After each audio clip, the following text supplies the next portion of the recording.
Ini kisah tentang pendakian Damar dan Andi di Gunung Ijen yang penuh misteri. Di sebuah stasiun tua bernama Karangasem, dua sahabat, Damar dan Andri, turun dari kereta malam. Malam itu, suasana stasiun sangat sepi dan dingin. Mereka baru saja kembali dari pendakian Gunung Raung dan berencana untuk melanjutkan petualangan mereka ke Gunung Ijen.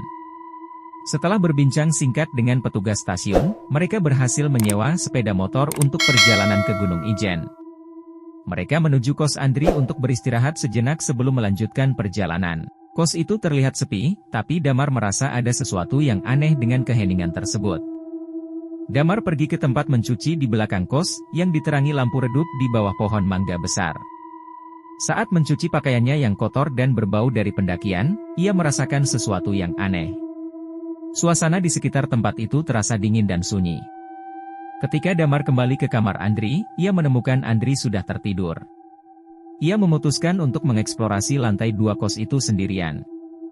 Di salah satu ruangan, Damar menemukan peralatan fitness dan memutuskan untuk mencoba beberapa alat. Namun, ia merasa ada yang memperhatikannya. Tepat tengah malam, Damar mendengar suara berisik dari luar kamarnya.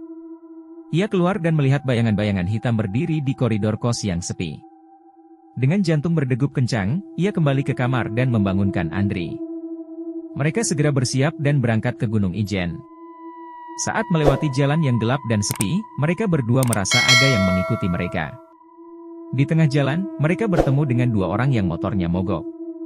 Damar menawarkan bantuan, tapi ditolak. Orang-orang itu mengatakan mereka sedang menunggu teman di belakang. Setelah berpisah, Damar dan Andri melanjutkan perjalanan dan akhirnya sampai di pos pendakian Paltuding. Di sana, suasana kembali ramai dengan pendaki lain yang bersiap untuk mendaki Gunung Ijen. Mereka memarkir motor dan memutuskan untuk beristirahat sejenak di sebuah warung kopi. Saat duduk di warung, Damar berbagi cerita tentang pengalaman pendakian mereka di Gunung Raung dengan pendaki lain. Namun, ia menyimpan cerita horor yang mereka alami untuk dirinya sendiri.